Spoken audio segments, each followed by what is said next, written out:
So the time has come for you to depart your law firm. Maybe your book of business has outgrown the firm. Maybe the firm has charted a course that doesn't include you. Maybe you just need a change. Whatever the reason, departing law firm partnership can be a surprisingly challenging and potentially perilous exercise if you are not prepared.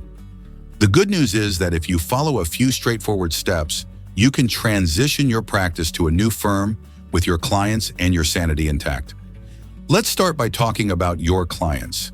If there is one overarching truth in partner departures, it is that you should relentlessly put your client's interests first, ahead of your own, ahead of your soon-to-be former firm, ahead of your new firm. This means you need to start thinking about each transition issue with your client's interests in mind. Presumably, you have already concluded the move will benefit your clients in some way. If not, why are you doing it?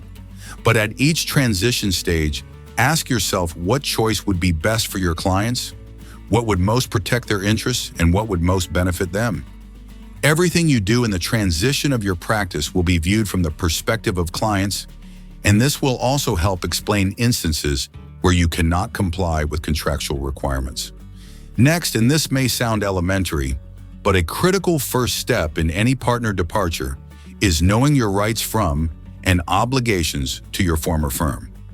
The starting point is your firm's partnership agreement. Have you read yours lately? Do you even know where to find it? The partnership agreement is the source of your contractual rights from your former firm, but it's not the final word on partner departure issues. You are also bound by the ethics, rules, and opinions that govern all lawyers. It is not unusual for some provisions of your partnership agreement to conflict with your practical and ethical obligations to clients.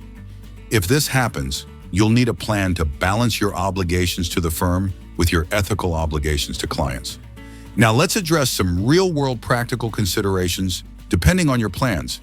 Is your team going to move with you? On the day you announce your departure, it would be an unpleasant surprise, to say the least, to find out your team is not coming with you. And there are complicated rules for how and when you can discuss departures with your team. Also, are all your matter files up to date and organized? For any client, those you expect to move with you and those that will stay, it will be critical to have the information you need on day one of your departure. But it is more important to determine whether, how, and when you can take such information from your old firm. Think through the practical realities that could arise and make a detailed plan on how to resolve these issues in advance. Last but not least is advice you'd expect from two lawyers. Hire a lawyer to help you navigate the rules and requirements for partner departures.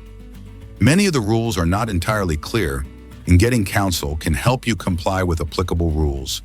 Protect your rights and ensure that the transition process works for both your clients and you.